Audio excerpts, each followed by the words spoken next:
മതങ്ങളെന്നവരുണ്ടോ അത് ഇസ്ലാമിനു പറ്റിയതല്ല, വൻ പാപങ്ങളിൽപ്പെട്ടതാണ്. മാരണം ചെയ്യാൻ പാടുണ്ടോ? ഇല്ല. അന്യനിൽ അസൂയ മൂത്തിട്ടേതോ അമ്പലത്തിലോ ജ്യോത്സ്യന്മാരുടെയോ കണക്കന്മാരുടെയോ മുമ്പിൽ പോയിട്ട് അവിടുന്ന് മന്ത്രം കൊടുക്കുന്നവരുണ്ട്. അത് ചെയ്യാൻ പാടില്ല കേട്ടോ. ചിലര് പറയും മൊയ്ലിയാരെ അങ്ങനൊക്കെ ഉണ്ടോ? അതെ, മന്ത്രങ്ങൾ നേരിട്ടുണ്ട്, റിമോട്ട് മന്ത്രവും ഉണ്ട്. അതുപോലെ തന്നെ പീഡിപ്പിക്കലോ നേരിട്ടുമുണ്ട്, റിമോട്ട് പീഡിപ്പിക്കലും ഉണ്ട്. ഇപ്പൊ ബോംബൊക്കെ പൊട്ടിക്കുന്നത് റിമോട്ട് ഉപയോഗിച്ചുകൊണ്ടാണ്. അതുപോലെ ഒരു റിമോട്ടാണ് ഈ സിഹർ എന്ന് പറയുന്നത്. അത് നേർക്ക് ഒരു തോന്നല് വരും, എന്റെ ആങ്ങളയുടെ ഭാര്യയായ എന്റെ നാത്തൂനോട് വല്ലാത്ത സ്നേഹവും അതുമുതൽ എന്നോടൊരകൽച്ചയും വരുന്നുണ്ടോ എന്ന് തോന്നിപ്പോകുമ്പോ ഉടനെ പോകും. എന്നിട്ട് തന്റെ ആങ്ങളയുടെ ഭാര്യയും കൂടി സ്ലിപ്പാകാൻ ഒരു പണി ചെയ്യും. ചിലപ്പോഴതങ്ങ് സിഹറായി പോകും. ആ സിഹർ ചെയ്യൽ മോളെ വൻ പാപങ്ങളിൽ പെട്ടതാണ്. പാടില്ല കേട്ടോ, കടുത്ത തെറ്റാണ്. ചിലപ്പോഴോ ഭാര്യയ്ക്ക് തോന്നും, എന്തേ ഇയാള് കല്യാണം കഴിച്ചിട്ടും എന്നെ അല്ലേ എല്ലാ നിലക്കും പരിഗണിക്കേണ്ടത്? ഇയാളെന്തേ ഇയാളുടെ ഉമ്മാനെ ഇത്ര സ്നേഹിക്കുന്നു? ഇയാളെന്തേ ഇയാളുടെ പെങ്ങളെ ഇത്ര സ്നേഹിക്കുന്നു? അവരെ തെറ്റിക്കാൻ വേണ്ടി ചിലപ്പോ ഭാര്യയോട് പണിയെടുപ്പിക്കാം. അങ്ങനെയും സിഹർ ചെയ്യുന്നവരുണ്ടാകുമെന്ന് അസ്സാരിമുൽ ബത്താർ തസദ്ദീൽ സഹറത്തുൽ അസ്റാർ എന്ന ഈ വിഷയം പറയുന്ന കിതാബിൽ വഹീദ് അബ്ദുസ്സലാം ബാലി എഴുതുന്നുണ്ട്. കാരണം എന്താ? ഭാര്യ ഭർത്താക്കന്മാരെ തെറ്റിക്കുക എന്നുള്ളതാണ് ഈ സിഹറിന്റെ ഏറ്റവും ടോപ്പ് കർമ്മം. ഭാര്യ ഭർത്താക്കന്മാരെ തമ്മിൽ തെറ്റിക്കുക. അതുകൊണ്ട് അത്തരം കർമ്മങ്ങളിലേക്ക് പോകാൻ പാടില്ല. സിഹർ നമ്മൾ അടുക്കാനേ പാടില്ല എന്ന് വിചാരിച്ചെന്ത് ചെയ്യരുത്. ഭാര്യയെ കിട്ടിക്കഴിഞ്ഞാൽ പെങ്ങളെ മറക്കാൻ പാടില്ല. ഭാര്യയെ കിട്ടിക്കഴിഞ്ഞാൽ ഉമ്മാനെ മറക്കാൻ പാടില്ല. ഭാര്യ തലയണ മന്ത്രം നടത്തുമ്പോഴേക്കോ ഉമ്മാനെ എവിടുന്ന് വിഷമിപ്പിക്കാൻ പാടില്ല. നിന്നെ എത്രയോ കൊല്ലം മാറ്റുനോറ്റു പോറ്റി 25-ാം വയസ്സുവരെ വളർത്തിയ ഉമ്മാനെ ഇന്നലെ വന്ന പെണ്ണ് പിറ്റേന്ന് മന്ത്രം ചൊല്ലുമ്പോഴേക്ക് ഉമ്മ കൊള്ളരുതാത്തവളായി മാറുന്ന അവസ്ഥ ഒരു മകനും ഉണ്ടാകാൻ പാടില്ല. ഭാര്യയോട് പറയണം, എന്റെ ഉമ്മാനെ എനിക്കാണ് കൂടുതൽ അറിയുക, അതുകൊണ്ട് നീ എന്നോട് പറഞ്ഞു തരേണ്ടതില്ല എന്ന് പറഞ്ഞുകൊണ്ട് ആദ്യമേ ചെറുപ്പക്കാരെ നിങ്ങൾ ഉമ്മമാരോടുള്ള ബന്ധത്തിന് അവിടുന്ന് സംരക്ഷണം നൽകണം. അതുപോലെ തന്നെ അമ്മായിയമ്മമാർ ഓർമ്മിക്കേണ്ടത്, തന്റെ മകളെപ്പോലെ ഒരു പെണ്ണാണ് എന്റെ മകന്റെ ഭാര്യയായി ഇവിടെ വന്നിട്ടുള്ളത്. അവൾക്കും എന്റെ മകളെപ്പോലെയുള്ള സ്വാതന്ത്ര്യവും അതുപോലെ തന്നെ അവകാശവും കൊടുക്കണം. കാരണം എന്താണ്? അവിടുന്ന് മകളുടെ കയ്യിൽ നിന്നൊരു ഗ്ലാസ് വീണ് പൊട്ടുമ്പോ, മോളെ ഗ്ലാസ് പോയാലും വേണ്ടിയില്ല, നിന്റെ കാല് മുറിഞ്ഞില്ലല്ലോ എന്ന് പറയുന്ന ഉമ്മ, മരുമകളുടെ കയ്യിൽ നിന്നൊരു ഗ്ലാസ് വീഴുമ്പോഴേക്ക് നീ ഇവിടെ മുടിപ്പിക്കാൻ വന്നവളാണെന്ന് പറയാറില്ലേ? ആ ടോണങ്ങ് മാറണം, ആ ശൈലി അങ്ങ് മാറണം. കഷ്ടകാലത്തിന് പിറ്റേന്ന് പേടിച്ചു കൊണ്ടുവരുമ്പോ രണ്ടാമത്തെ ഗ്ലാസും വീണാലോ, നീ ഇടങ്കാല് വെച്ച് കയറിയപ്പോഴേ ഇവിടെ മുടിപ്പിക്കല് തന്നെയാണ് എന്ന് നിന്റെ അടുത്ത കൊട്ടേഷൻ വരണ്ട. നിന്റെ മകളെപ്പോലെയുള്ളവളാണ് മരുമകളെന്ന് കാണണം. അതുപോലെ തന്നെയോ നിന്റെ അവിടുന്ന് എന്റെ മാതാവിനെ പോലെയാണ് എന്റെ ഭർത്താവിന്റെ മാതാവെന്ന് കാണണം. പക്ഷേ ഇന്ന് വല്ലാത്ത ലോകവ്യവസ്ഥിതിയാണ്. പ്രായമുള്ളവർക്ക് സേവനം ചെയ്യാൻ മനസ്സുള്ള പെണ്ണുങ്ങൾ കുറവാണ്. അതുകൊണ്ട് കല്യാണം കഴിച്ച് 3-ാമത്തെ ദിവസം മുന്നേ ഉള്ളൂ, വിഷയം മാറുന്നില്ല. നബി സല്ലല്ലാഹു അലൈഹി വസല്ലം തങ്ങളുടെ കാലം അവിടുന്ന് പറയുകയാണ്, മുൻകാലത്ത് കഴിഞ്ഞുപോയ ഒരു രാജാവുണ്ട്. ആ രാജാവിന്റെ കൊട്ടാരത്തിൽ ഒരു മാരണക്കാരനുണ്ടായിരുന്നു, അഥവാ ഒരു മന്ത്രവാദി ഉണ്ടായിരുന്നു, ഒരു ജ്യോത്സ്യനുണ്ടായിരുന്നു. ഒരു ജ്യോത്സ്യൻ. കാരണം എന്താ? നമ്മുടെ നാട്ടിലും ഇപ്പോൾ മത്സരിക്കാൻ നിൽക്കുന്നാൽ പഞ്ചായത്തിൽ മത്സരത്തിന് മുമ്പ് തൊട്ട് മുമ്പ് പോയിട്ട് നോക്കും എവിടെ ജ്യോത്സ്യന്മാരുള്ളത്, ഞാൻ ജയിക്കുമോ ഇല്ലയോ എന്നറിയാൻ വേണ്ടി. എങ്ങനെങ്കിലും കഷ്ടകാലത്തിന് ജയിച്ചു പോയാൽ ജ്യോത്സ്യന് കൈമടക്ക് കിട്ടും, അല്ലെങ്കിലും ആദ്യം വാങ്ങാനുള്ളത് അയാൾ വാങ്ങിയിട്ടുണ്ടാകും. ഇതുപോലെ അവിടുന്ന് ജ്യോത്സ്യന്മാരെ വെക്കുന്ന പണി പണ്ടേ ഉള്ളതാണ്. എന്നാൽ എന്റെ സഹോദര, ഇതുപോലെ ഒരു ജ്യോത്സ്യനുണ്ട്. അയാളെ പ്രായമായപ്പോ രാജാവിന് തോന്നി ഇയാളങ്ങ് കാറ്റുപോയി കഴിഞ്ഞാൽ പിന്നെ എന്റെ കാര്യങ്ങളും കണക്കും നോക്കാനൊരു പണിക്കാരനില്ല, അതുകൊണ്ട് ഒരാളെ പരിശീലിപ്പിക്കണമെന്ന് മനസ്സിലാക്കി അവിടുന്ന് കൊട്ടാരത്തിൽ സേവനം ചെയ്യുന്ന ഒരാളുടെ ബുദ്ധിമാനായ ഒരു മകനെ കണ്ടുപിടിക്കുന്നു. കൊട്ടാരത്തിൽ വന്ന് ജ്യോത്സ്യപ്പണി പഠിക്കാൻ ഈ കുട്ടി ദിവസേന രാവിലെ വരുന്നു, മാരണപ്പണി പഠിക്കുന്നു, വൈകുന്നേരം മടങ്ങിപ്പോകുന്നു. പക്ഷേ കുട്ടിക്കിതൊന്നും ബോധ്യപ്പെടുന്നില്ല. അങ്ങനെ അതാ വഴിയിലൂടെ പോകുമ്പോഴാണ് ഇടയിൽ വെച്ചൊന്ന് തിരിഞ്ഞു നോക്കുമ്പോൾ ഒരു വീട്ടിന്റെ മുറ്റത്ത് നല്ല സുമുഖനായ ഒരു പ്രായമുള്ള ഒരാളിരിക്കുന്നു. അയാളെ കുറച്ചു നേരം നോക്കിന്നപ്പോ അയാളെ മാടിയെന്ന് വിളിച്ചു, ഇങ്ങ് വന്നേ മോനെ. എന്താണെന്ന് നോക്കുമ്പോൾ അദ്ദേഹം ഒരു മതപണ്ഡിതനാണ്. ആ മതപണ്ഡിതന്റെ ഉപദേശങ്ങളൊക്കെ കുറച്ചു നേരം കേട്ടപ്പോ നല്ല രസമുണ്ട്.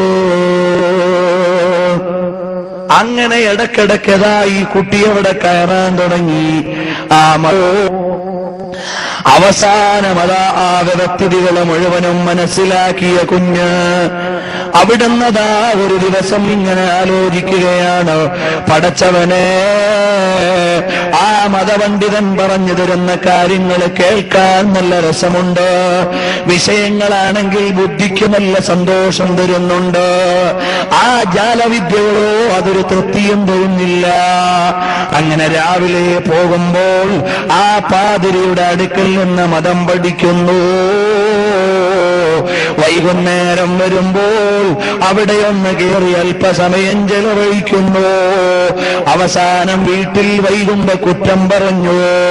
പണ്ഡിതൻ ഒരു പണി പറഞ്ഞു കൊടുത്തു, മോനെ വിഷമിക്കണ്ട, വീട്ടിൽ വൈകിയാൽ ഇന്ന് ഒരുപാട് നേരം ക്ലാസ് ഉണ്ടായിരുന്നു എന്ന് പറയണം. അധ്യാപകന്റെ അടുക്കൽ വൈകിയാൽ വീട്ടിൽ നിന്നിറങ്ങാൻ വൈകിയതാണെന്ന് പറയണം. അങ്ങനെ നീ ഇതെന്നും പഠിച്ചുകൊണ്ടേയിരിക്കണം. അങ്ങനെ അതാ അല്ലാഹു സുബ്ഹാനഹു വ തആല ഒരവസരം നൽകുന്നു.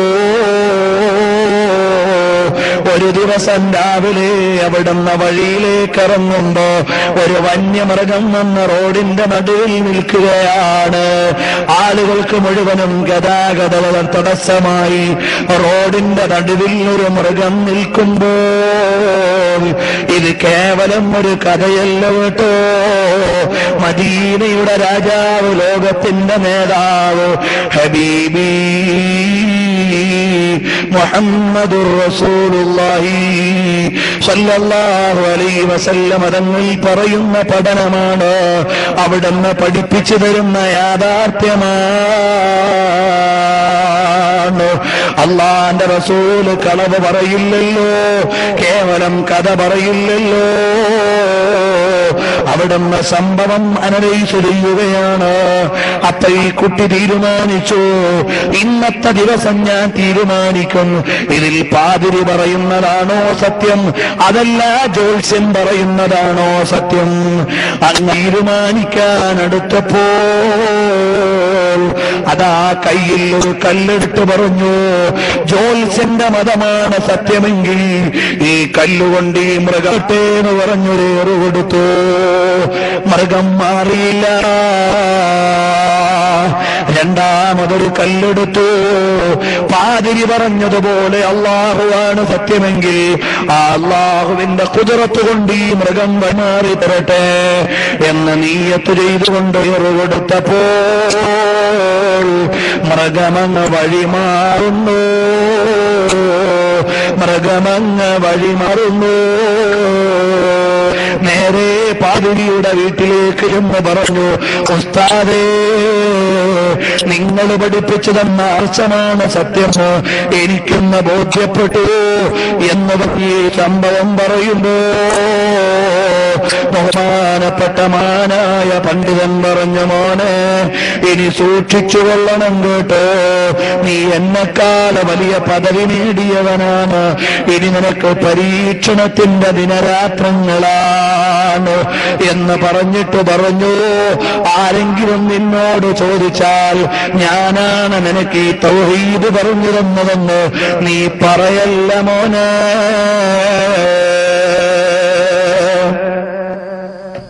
നീ പറയരുത് ഞാനാണ് തൗഹീദ് പറഞ്ഞു തന്നതെന്ന് പറയാൻ പാടില്ല. ബഷീർ ഉസ്താദ് ഇങ്ങോട്ടിരുന്നാല് ഞാനാണ് പറഞ്ഞു തന്നതെന്ന് പറയാൻ പാടില്ല. ഉടനെ അവിടുന്നതാ ഇറങ്ങി, നേരെ അവിടുന്ന് ചെല്ലുമ്പോഴോ അവിടുന്നതാ ഈ കുഞ്ഞുമോൻ വലിയ പദവിയിലേക്ക് എത്തി. ആ കുഞ്ഞുമോന്റെ കൈകൊണ്ട് രോഗം മാറുന്നു, അന്ധത മാറുന്നു, രോഗങ്ങൾക്കെല്ലാം മാറ്റം വരുന്നു. അപ്പോൾ ജനങ്ങളുടെ ഇടയിൽ വലിയ ശ്രുതിയായി. ആധുനാധുനിക യുഗത്തിൽ അക്യുപങ്ചർ ചികിത്സകൾ മുതൽ ഒരുപാട് ചികിത്സകളുള്ള കാലത്ത് മഹാന്മാരായ ഔലിയാക്കന്മാരുടെ കറാമത്തിനെ നിഷേധിക്കുന്ന ആളുകളുണ്ട്. അവർക്ക് ലോകത്തിന്റെ ഘടന അറിയില്ല, അവർക്ക് അല്ലാഹുവിന്റെ നിയമം അറിയില്ല, അവർക്ക് വ്യവസ്ഥിതി അറിയില്ല. അതുകൊണ്ടാണ് വഅസ്ബിതുൽ ഔലിയൽ കറാമ ഫമൻ നഫാഹാ ഇംബിദൻ കലാമ. ഔലിയാക്കന്മാർക്ക് കറാമത്തുണ്ടാകും, അഥവാ സാധാരണയ്ക്കിൽ നിന്ന് വ്യത്യസ്തമായ അവസ്ഥയുണ്ടാകും. ലോകത്ത് ശാസ്ത്രീയ ലോകത്ത് സംഭവിക്കുന്നത് കാര്യകാരണങ്ങളുടെ അടിസ്ഥാനത്തിലാണെങ്കിൽ കാര്യകാരണങ്ങളുടെ അടിസ്ഥാനത്തിലല്ലാതെ ഔലിയാക്കന്മാർക്ക് അത്ഭുത വ്യക്തികൾ ഉണ്ടാകും. ഇന്നി ഉബരിഉൽ ലക്മഹവൽ ബറസ വഉഹ്യിൽ മൗതാ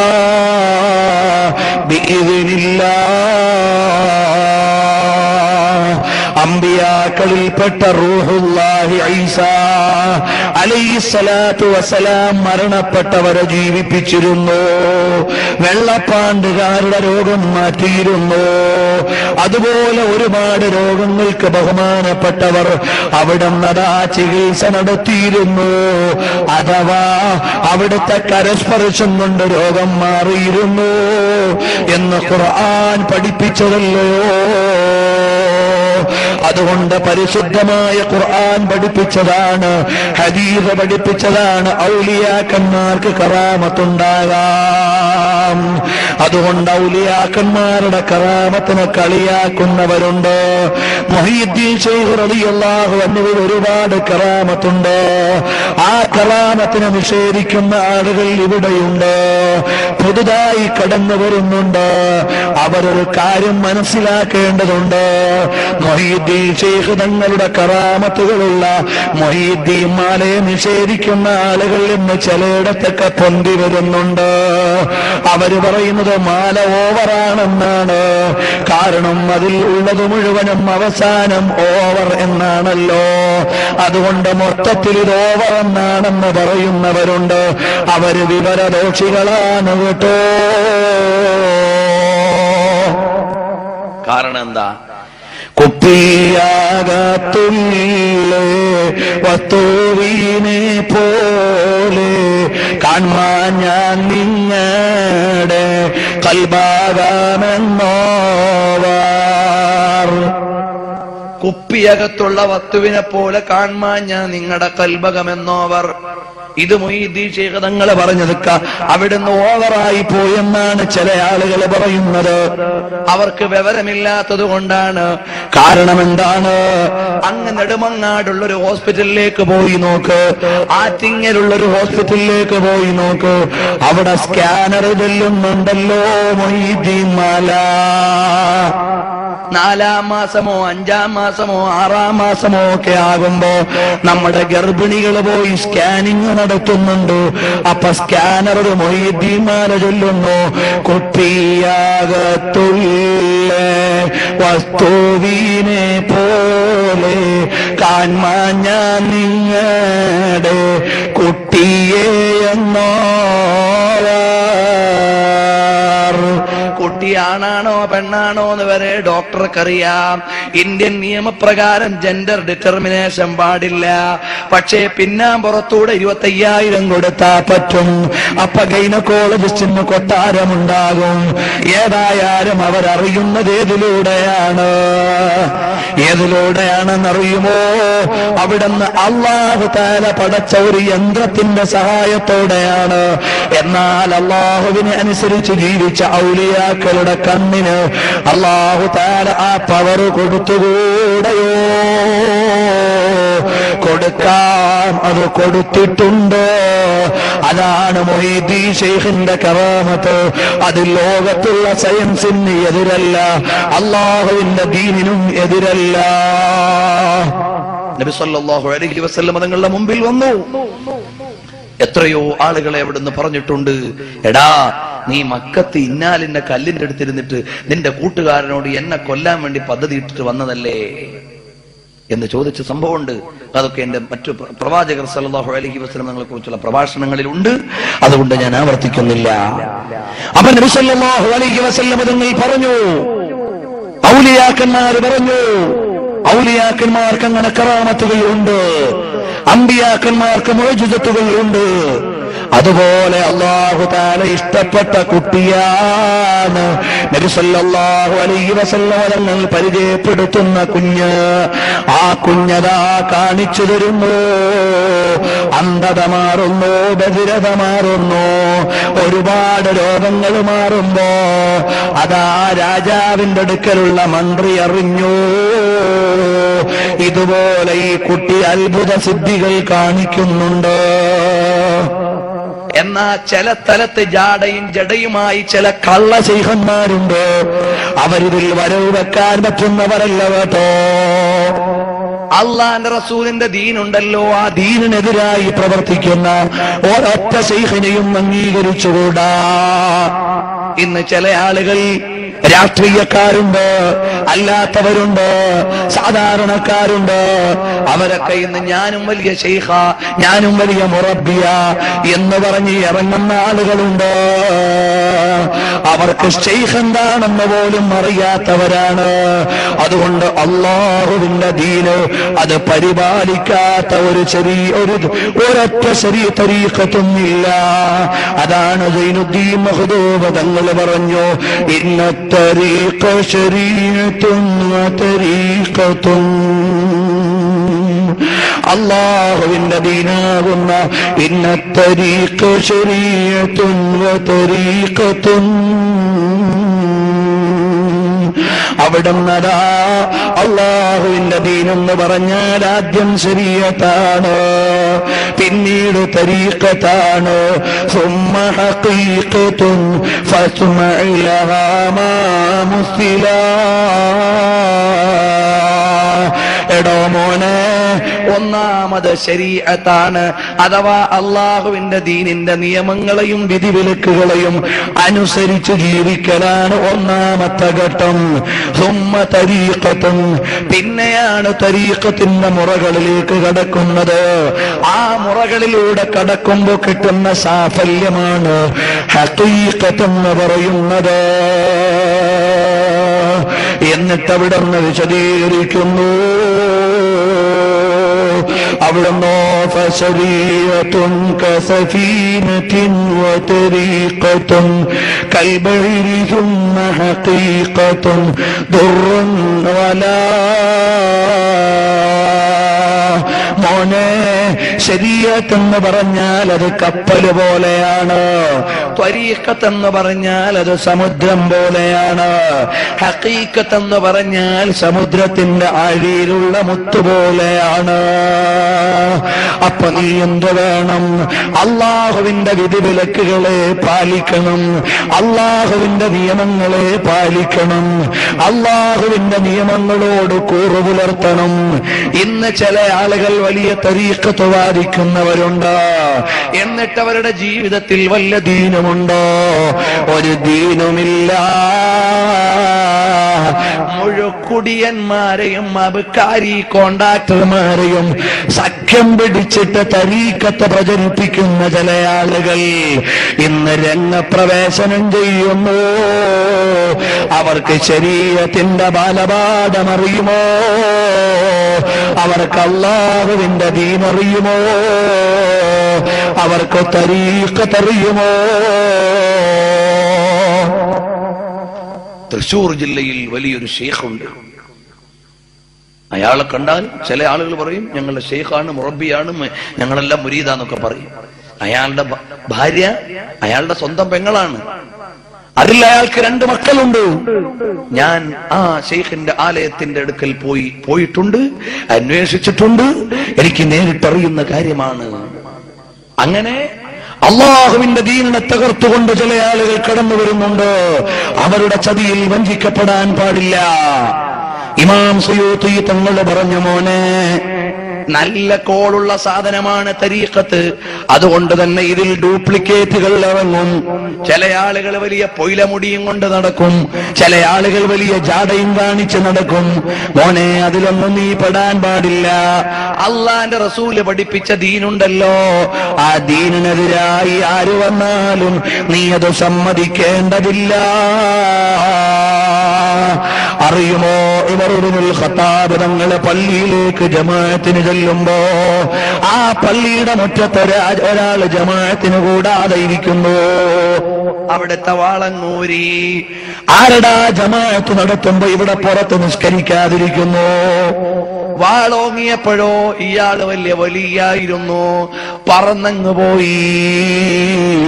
ഉമർ ഇബ്നുൽ ഖത്താബ് തങ്ങൾ പതറിയില്ല. നിങ്ങൾ വലിയ കറാമത്തിന്റെ ആളാണെങ്കിൽ കാട്ടിൽ പോയിരുന്നോളണം, ജനങ്ങളെ പഴപ്പിക്കാൻ ഇവിടെ ഇരിക്കാൻ പാടില്ല. നിങ്ങൾ വേറെ നിസ്കരിക്കുന്നുണ്ടാകാം, വലിയ പദവിയുള്ള ആളായിരിക്കാം, പക്ഷേ ജനങ്ങളെ തെറ്റിദ്ധരിച്ചിട്ട് ഈമാൻ തെറ്റിപ്പോകും. അതുകൊണ്ട് നിങ്ങളുടെ തരീഖത്ത് ഇവിടെ വേണ്ട എന്ന് പറഞ്ഞുകൊണ്ട് ഉമർ ഇബ്നുൽ ഖത്താബ് തങ്ങൾ ആക്ഷൻ എടുത്തിട്ടുണ്ട്. അതുകൊണ്ട് കള്ള ശൈഖന്മാരുടെ അടുക്കലേക്ക് പോകാൻ പാടില്ല. ചില നാട്ടുകളിൽ കല്ലിനെ ബഹുമാനിക്കുന്നുണ്ട്. പരവൂരിന്റെ അടുത്തുണ്ടൊരു കല്ലിനെ ബഹുമാനിച്ചിരുന്നു. അവിടെ ഞാൻ പോയി എതിരെ സംസാരിച്ചിട്ടുണ്ട്. അങ്ങനെ ഒരു ബഹുമാനം ഇല്ല. കല്ലിന് ബഹുമാനമുണ്ട്, ഹജറുൽ അസ്വദിന്. പക്ഷേ ഇതേതോ ഒരു കല്ലിന് പോയി വലിയ ബഹുമാനം പറയുന്നു. വേണ്ട മോനെ, വേണ്ട. ഞാൻ പറഞ്ഞതെന്റെ വകയല്ല. ഇബ്നു ഹജറുൽ ഹൈതമി തങ്ങൾ അവിടുത്തെ ഫത്ഹുൽ മുബീൻ ശറഹുൽ അർബഈൻ എന്ന കിതാബിന്റെ 13ാമത്തെ പേജിൽ വ്യക്തമായി എഴുതി വെക്കുന്നു. അവിടുന്ന് കുറെ പഴച്ച തരീഖത്തിന്റെ ആളുകൾ വരും.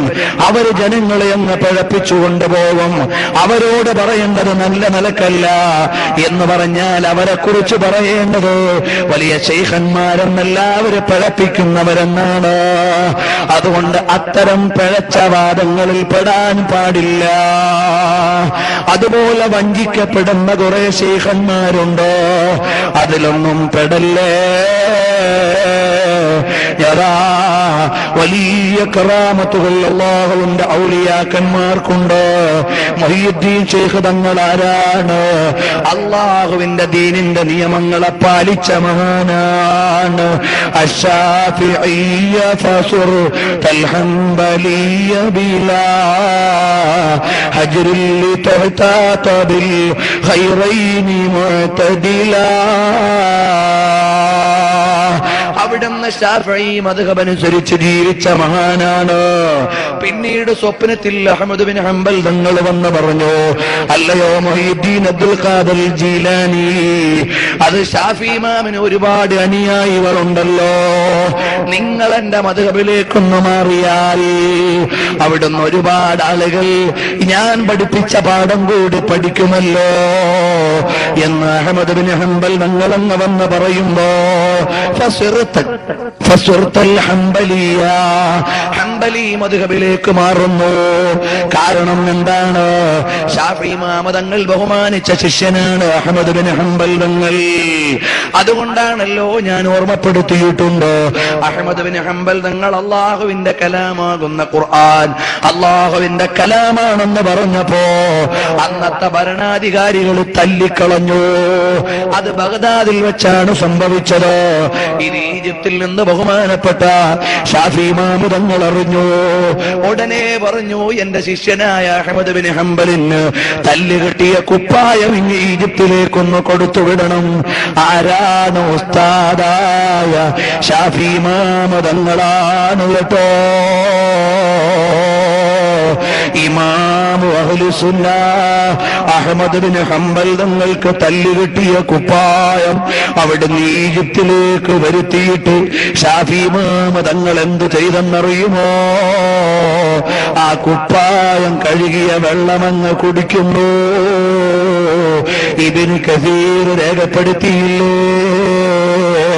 ഇബ്നു അസാകിർ പഠിപ്പിച്ചില്ലേ?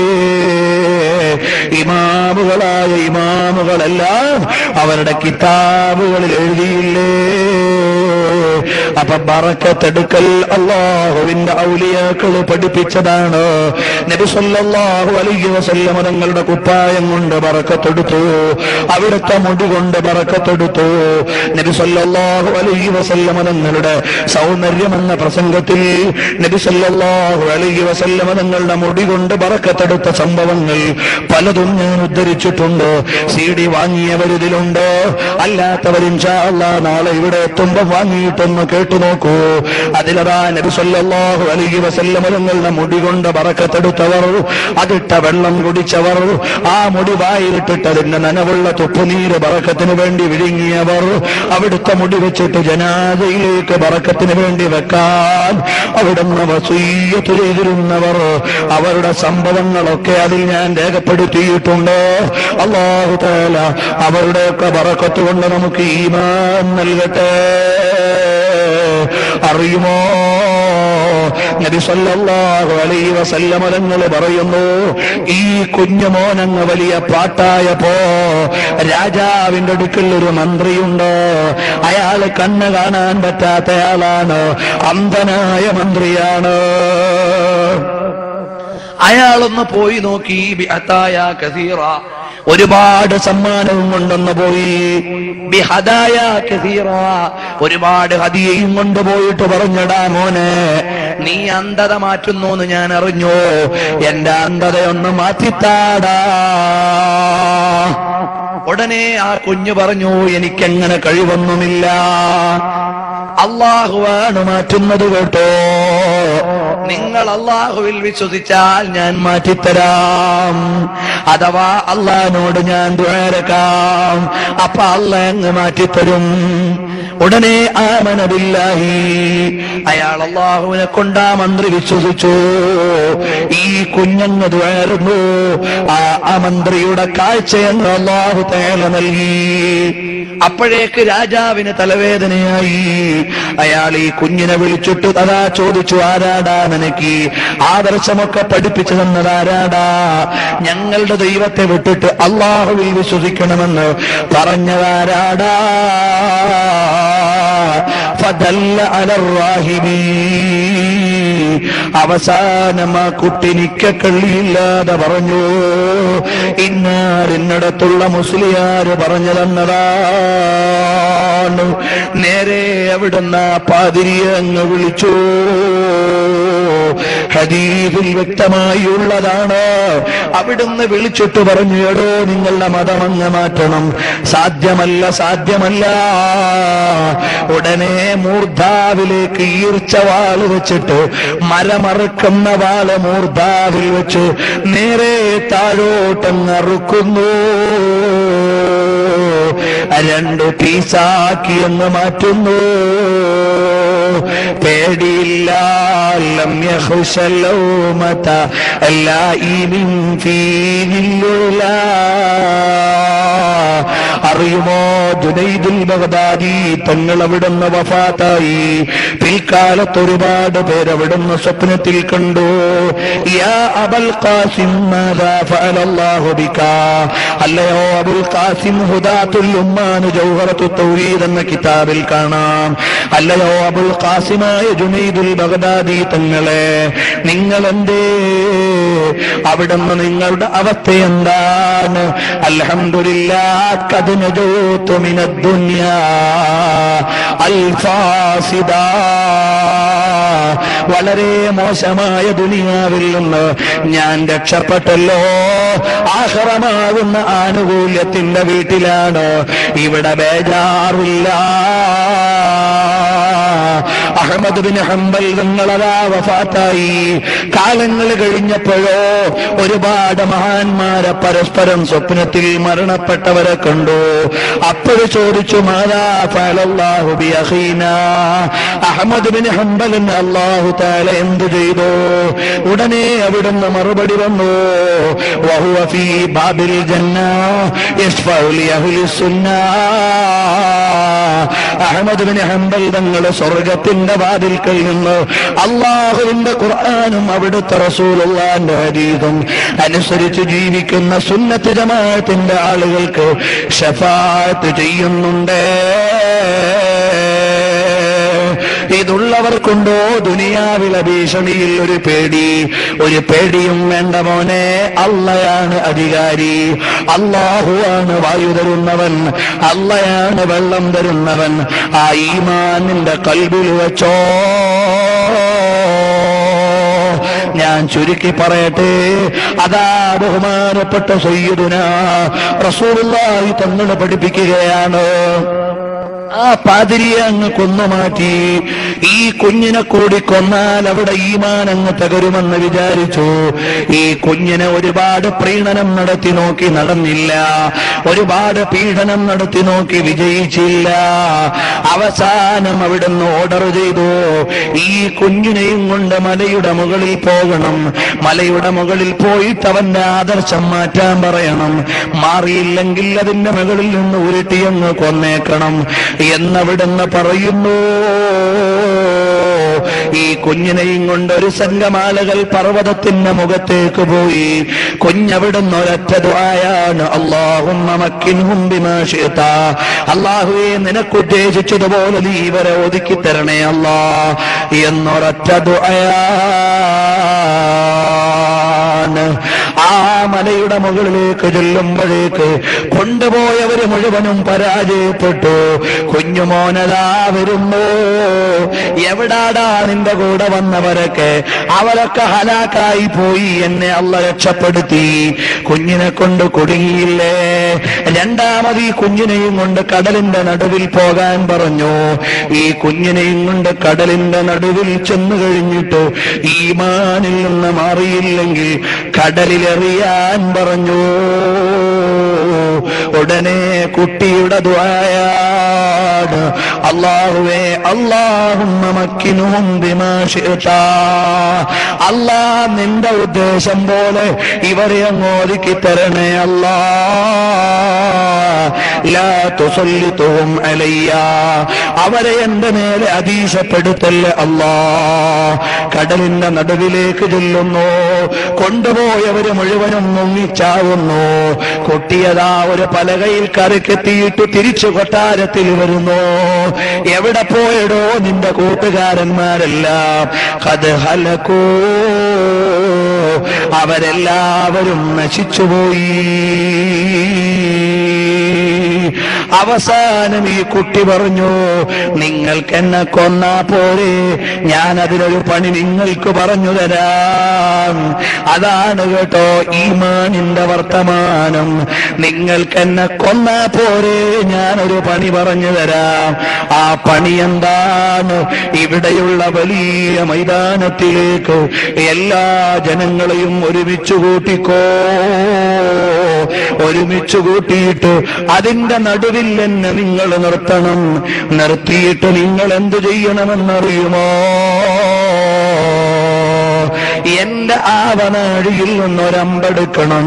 എന്നിട്ട് ബിസ്മില്ലാഹി റബ്ബിൽ ഉലാം, ബിസ്മില്ലാഹി റബ്ബിൽ ഉലാം, ഈ കുഞ്ഞിന്റെ രക്ഷിതാവായ അല്ലാഹുവിന്റെ നാമം കൊണ്ട് അമ്പെയ്യുന്നു എന്ന് പറഞ്ഞ് നിങ്ങളൊന്ന് അമ്പെയ്തേ, ഞാനവിടെ മരണപ്പെടുമല്ലോ. ജനങ്ങളെല്ലാം അവിടുന്ന് മരുഭൂമിയിൽ ഒരുമിച്ച് കൂട്ടി. ഈ കുഞ്ഞിനെ അതിന്റെ നടുവിൽ ഒരു ഉയർന്ന സ്ഥലത്തങ്ങ് നിർത്തി.